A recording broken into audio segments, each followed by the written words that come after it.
Hi, my name's Andy Chapman, and this is part two of my story, how I'm using a positive mental attitude to deal with my cancer diagnosis. Just a very brief recap on where I'm at and where I've come from. I did speak about this in more detail on the first clip, but if you haven't seen that or you're not watching in chronological order, I was diagnosed in 2017 with multiple myeloma. Had 5 sessions of chemo followed by a stem cell transplant and got into remission. But the type of cancer I have, it was always going to come back. So I knew that, and it came back for a second time early 2021. So I'm now on a weekly course of chemo. So there's no cycles, no break. It's just constant chemo from February 2021 up until now. So sort of just over 3.5 years really of taking chemo. So why now? Why now am I doing this? All the way through both times when I've had the cancer, a lot of people have said, we're amazed how you deal with it and how you remain positive, and I am a positive guy. And I guess the reason I've started to do it now, just in the first 6 months of this year, 4 people I know have been diagnosed with cancer. We all read those and see on social media those sort of headlines that 1 in 2 of us will now get cancer in our lifetime, not be affected by it, but actually get it. So I think now's a good time to try and put across how I'm dealing with it really, and what I do to defy cancer. A lot of people say living with cancer, battling cancer. I like to say defying cancer, because I'm saying a big fuck you to cancer, and that's how I deal with it. The main thing for me, and what I want to just have a very brief go over very briefly. I'm not some sort of YouTube influencer. I don't want to be that. I just want to be a person that maybe can give some hopes and give some positivity to just one person out there, and I'd be happy with that. So it's just kind of warts and all. I'm sort of, I haven't got any prepared notes. I'm not gonna film loads of clips. It's what you see is what you get. So after sort of 5-6 minutes of this, I'll upload it and you'll see a warts and all. I might be hesitating, I might not be slick, but that's not what it's about. It's about me, a genuine guy, just trying to give a bit of positivity out there.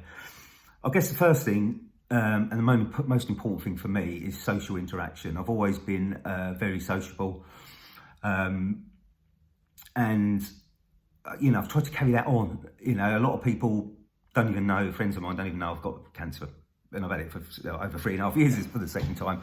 So I just try and carry on as much as I can, it sounds pretty obvious, but that interaction really is key. If like me, you probably noticed, or I noticed when I first got diagnosed, first time round, second time round as well, is that you get those phone calls on a sort of weekly basis, or messages on a weekly basis, where you've got your close friends, family checking in on you, just see how you are. And as you go through the treatments, and you just find, or I found, that those phone calls, those messages got less frequent. So they'd be sort of once a month, or just occasional one here and there, until they sort of peter out completely. So the onus really is on you to sort of force the issue. A lot of people will say when you're diagnosed with cancer, if there's anything you ever need, just let me know. And I think 99% of people who say that will probably do believe that, and they will do that for you. They will be there. But as those messages and phone calls, invites to days out, nights out, and things like that, if you have to cancel nights out because you're not feeling up to it, and then the invites stop happening after a while. So it's down to us to force that issue. I mean, we've message people, pick up the phone ideally, and say, look, I'm struggling. I've had a bad day, I've had a bad week, I've had more than a bad week, I've had a bad few weeks. I'm not just struggling physically, but mentally now, it's getting me down.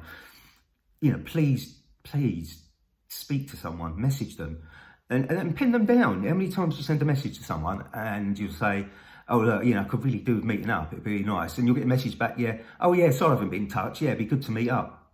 And that's the end of the message. Well, so the onus is on us to pin them down. It's like, well, what are you doing next week?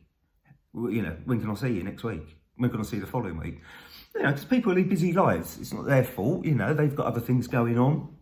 So really, really, don't be afraid to contact people. Don't suffer in silence because you haven't seen someone for a week. Like me, I live on my own with my 3 children 50% of the time. So there's periods of time where I don't see anyone.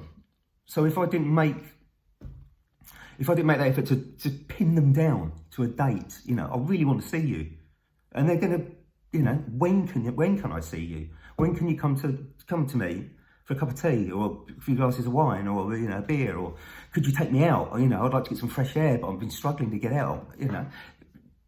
Please, just most of us have our phones in our hands quite a lot. A majority of the day, probably. I think it comes up 4 or 5 hours. I have my phone. I'm looking at my phone every week, so it's a lot of time. I've got my phone in my hands. So don't struggle in silence. Let people know. And I think the key thing for me as well, I do get out quite a lot. I'm very lucky. My illness is manageable at the moment, so I appreciate everyone's got different stages to where they're at them with their illness. I'm in a position where I can get out, and I do get out. I see a lot of live music, for example, so I buy tickets for a lot of gigs. I've got a good group of friends who I go with, but just last week, for example, last Wednesday, I felt really rough. I felt really bad, well, all week really, Sunday to Thursday, so I had to cancel it.